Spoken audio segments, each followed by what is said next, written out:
can see we are at the pavilion of the National Space Research and Development Agency, and would like to talk to a few people about the items they have on display.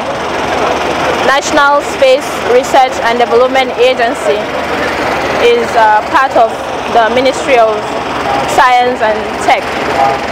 So we'll talk to a few people at the stand, and they will explain to us all the items they have on display for this year's Expo 2023. I'm Engineer Dr. Umar Abubakar Saleh. This is our project from Center for Atmospheric Research under the National Space Research and Development Agency. We have basically two projects to display today. We have automatic irrigation system. This is an automatic irrigation system. What happened is, of course, with what is happening in Nigeria as of today, with the project of Mr. President in going back to farm, we feel there is need to have a system that you don't need to be in farm before you water your farm. You don't need to be in farm before you can put fertilizer or chemical in your farm. So this system is designed to function automatically.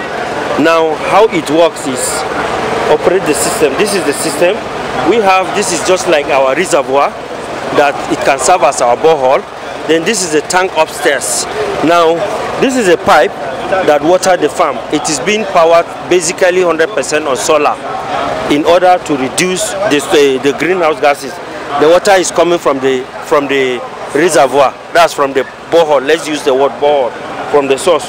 Once the sensor feels that the tank is at the maximum level, now it will go to the farm through, you see, it's refilling the tank. It will indicate to you that the tank is already full. Now it is time to irrigate the crop. Now it is now irrigating the crop. It will start irrigating the crop from the other side. Now what it does is, if you see, this is a sensor. This sensor basically is the one that tells you whether your crop is in need of water or your crop is okay. The temperature of the soil, the humidity, and the moisture. You know, different crop grow at different water condition. So once it's in need of water, it will alert the system. The system will turn on automatically to water the crops. That is one part. The second part, this one is like, this one we have is air quality monitoring system. What it does is, you know, nowadays sometimes in most cases you see somebody wake up from his village. They say, we were together with him yesterday and the person died. They follow him from the village. It's not village. Mostly it's as a result of our activities. If you see, there are a lot of cars, a lot of companies, factories going on, emitting pollution. We are inhaling a lot of things that we don't know what we are inhaling. So all those greenhouse gases serve as effect on our system. So what do? We now design a system. This system actually is to track this pollutant. Once it tracks the pollutant, then it can alert us through alarm. If the pollutant concentration is high, then we can now, of course, inform the policy makers. Okay, so area should be isolated because there are a lot of air pollution concentration in the area. And as well, it's being powered 100% on solar. But because of whatever we are using, it's just a low cost. We use power band to power it and give us the result. And if you see as a display, these are the results of some of the location that has been done to see what is happening within a particular location. Our exocopter and our quadcopter. Good day, sir. This is agricultural drones, and this is mostly for surveillance. And we use this one in spraying of fertilizers. Most times we can attach surveillance camera on it too, to size the area, you understand, of the land, you understand, so that you know the size or whatever you want to do in the farm most time. But they are mostly used for spraying, and you can see this is the spraying module, and this is the machine, you understand. So by the time you're flying it, normally it's about 4 meters above. so that you can be able to spray this fertilizer all around. But this one is mostly for surveillance, you understand, for security application and other things, you understand. And you can see we have an application that maybe you want to map the size of this place, you understand. We have an application installed in our system, you understand that. So by the time you want to fly it now, you can be here seeing what is going on, you understand, so that you can run your surveillance and it will come back, the drone will come back to that particular point you are. So those are the applications of it. My name is Engineer Shapi Jonah from the Center for Basic Space Science, Osuka CBSS. We came with some instruments to the 2023 Expo. One of the instruments is a CBSS Cloud Data Service. This instrument is locally designed and fabricated by CBSS engineers. And what it does is it collected data. For example, you install instruments in a very far distance, maybe in Meduguri or Sokoto, and you need to go and be getting data from the instruments. Because of traveling distance, this instrument will help you at the comfort in your home. You can be getting instruments. How does it work? We have 3 parameters which we have tested on this instrument. One is the soil moisture, to get the soil content, that is the water in the soil. We also have temperature and relative humidity. Now what it does is that there are sensors that are connected in the instrument. We install it in that the site. So the instrument will help in, as it's collecting data, information, is sending it to the cloud, storing it in the space, and anybody can access it, even in your phone. There are some, this is like an hour ago. These are the data we have collected, the soil moisture of this place, and this is the temperature of this place. This we collected this an hour ago. So you can use your phone anywhere you are on the earth. You can use your phone and access those data and use it for educational purpose, for even children doing students doing project. They can take this data. As we continue along, the data will be sellable. Anybody that wants the data, we authorize to give him and he pay for it. So this is locally designed by CBSS. Then we also have a multi-planetary weight system. This one is in case you want to go to space, there's need for you to know your weight. So there are some planets. These are all the planets: Venus, Mercury, Earth. So your weight on the Earth here, you will measure it, compare it. The software has a way of showing you, as me are going to Mars, what your weight will be when you get to Mars, and also in Moon. So it's a software designed also by from CBSS. So we have our locally made telescope, which is here. As we talk about it. Good day. Good day. Can you explain to us the use of this item, please? Okay, so this item you are seeing here is an indigenous locally made optical telescope. So basically what it does is used to observe planetary objects like stars and planets. So everything here is sourced locally, and the team of engineers at CBSS Osuka designed and fabricated this. So we use this to measure light from stars and planets, and when we use digital cameras, let me show you the digital camera. This digital camera was also locally made, locally fabricated. So we attach it to this eyepiece region here and take snapshots of whatever this optical telescope is looking at. Then we take the images to our computer and do analysis on it to do our research. So that's basically what is meant for. Then, in addition to the CBSS data cloud system, so in summary, what it does is this. You know, as a scientist, you have equipment that take measurements. When you want to take the reading of those equipment, you need to go to the site to take the reading. And also, when you are measuring transient objects, high resolution transient objects, it means your data will be very, very large. And let's say if your data is very, very large, and over time, your local disk will get filled up. So you need more space. So to remove that problem of having to go physically to your equipment to access the readings, this cloud data system, when it's integrated to your equipment, it will push the readings live to the cloud. And you can stay wherever you are in Zamfara, Sokoto, Lagos, Maiduguri, Canada, and remotely access your equipment and get the reading and download it and use it for whatever you want to use it for. That is what that is used for. This is a project from our Center for Transport and Propulsion in Ekwe. So they'll be presenting some projects that they've done, so spin-off of the propulsion systems. Thank you.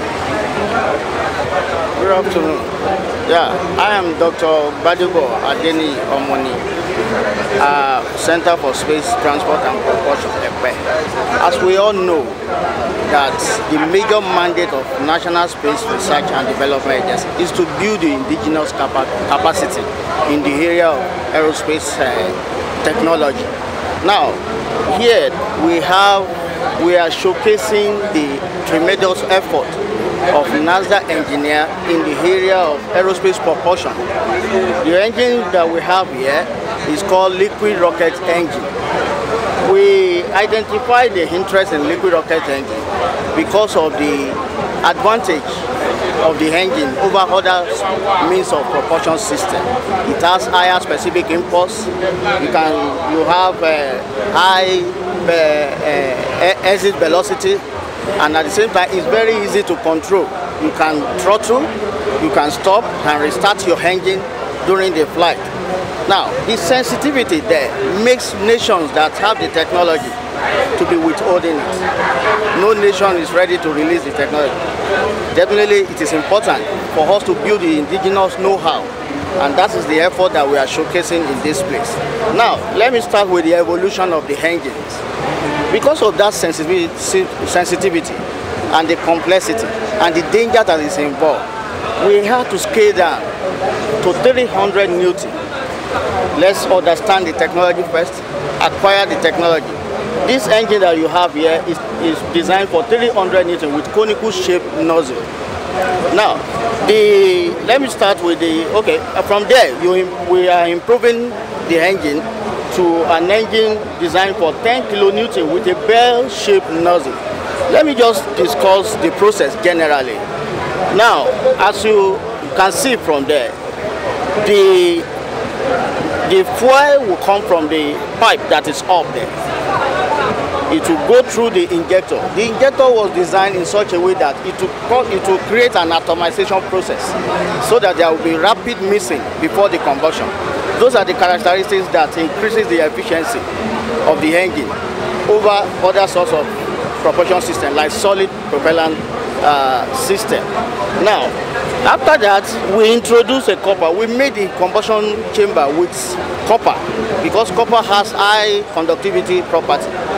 The major problem of liquid rocket engine is excessive buildup of temperature. But with copper, there is no retention of that temperature. As it's building up, it's dissipating it out. You understand the technology? So as it's building up, it's dissipating it out.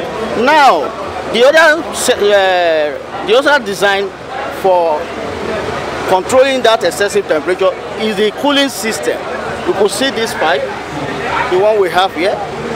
This is the inlet, this is the outlet for the water. Throughout the burning, the water is cooling the whole surroundings of the engine, and like that. And so the nozzle that was used in this place is conical. There are losses. The purpose of nozzle is to make sure that the thermal energy is converted to kinetic energy, so as to create the movement. But there are losses at the wall because of the geometry of the nozzle. So we introduced an improvement. Apart from scaling up from 300 Newton to 10 kilonewton, we introduced a bell-shaped nozzle. A bell-shaped nozzle is the positioning of this thing that is not making you to see it. The bell-shaped nozzle returns immediately after expansion. It returns the flow into the axial direction so that you can have a straight flow, and that increases the efficiency of the engine. Thank you very much, sir. Hello, my name is Engineer Umar Ishaka from the same office. These are our second project, and as the name can see here, wearable cloud-based smart video surveillance system. So we are looking at responding to some of the security situations we are having in the country. So we are looking at how to augment to the intelligence that's available to our security agents on the field. So what we are looking at is this particular system is a computing system that is powered with artificial intelligence algorithms, which can kind of mimic the capabilities of human beings. So what we do is that that particular capability will add it to the intelligence of the human on the field. So we know that we are kind of we have poor police to the population ratio. So we are seeing how one policeman can act as many men. You understand? So what we are looking at is this.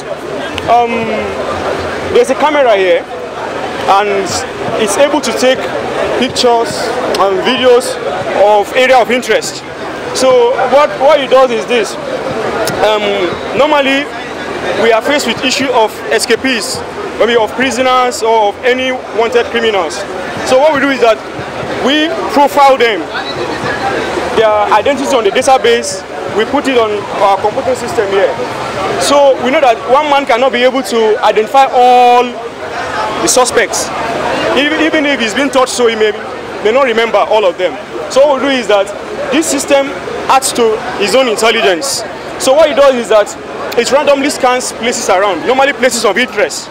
So when it sees a face that matches with that which is stored on the database, it gives alerts to the police in a way that is understandable to him, not to create any chaos or anything, or to give the suspects an intuition that somebody is trying to identify him.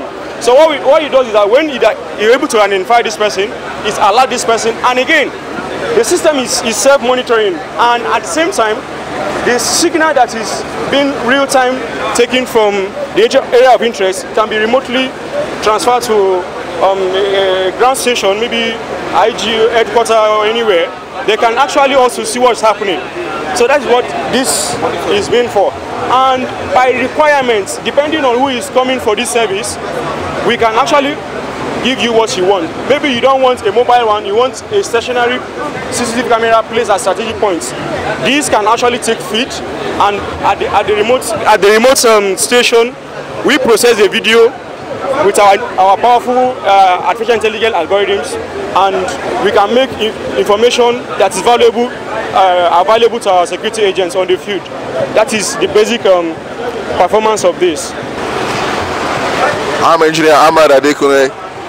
Just to add to what he said, it's going to give you a real-time data of what the particular person is, of what the particular person is doing. For example, like he said, if you have, like we have an issue of a lot of escapees around, and we don't know how to identify them, this particular device will definitely identify them as long as they are profiled on their data, on our database and the police database too, or any center's database, notifying the user or the police personnel that this person is blacklisted, to give you a little shock that this person is blacklisted.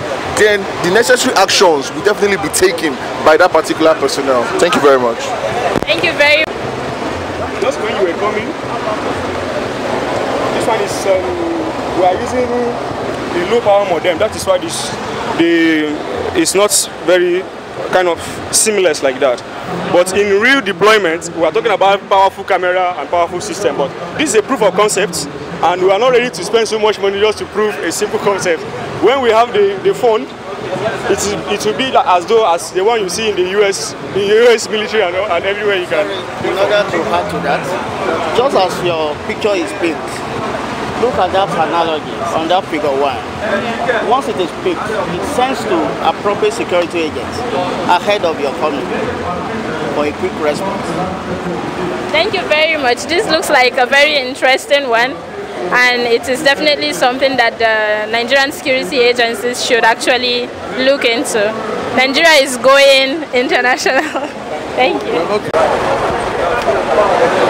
To carry out the activities and duties of the National Space Research and Development Agency, we have 7 activity centers, 6 zonal labs, and 3 advanced laboratories.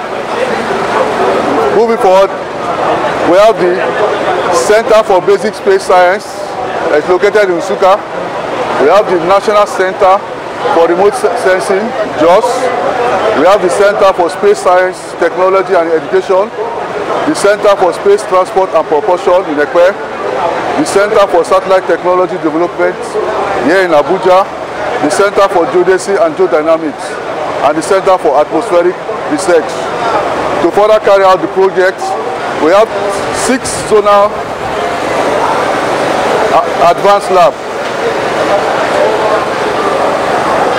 6 zonal advanced labs located in the 6 geopolitical zones of Nigeria to cater for space application product. We also have advanced laboratory labs that will carry out various engineering and scientific projects in the country, leading to space science and technology.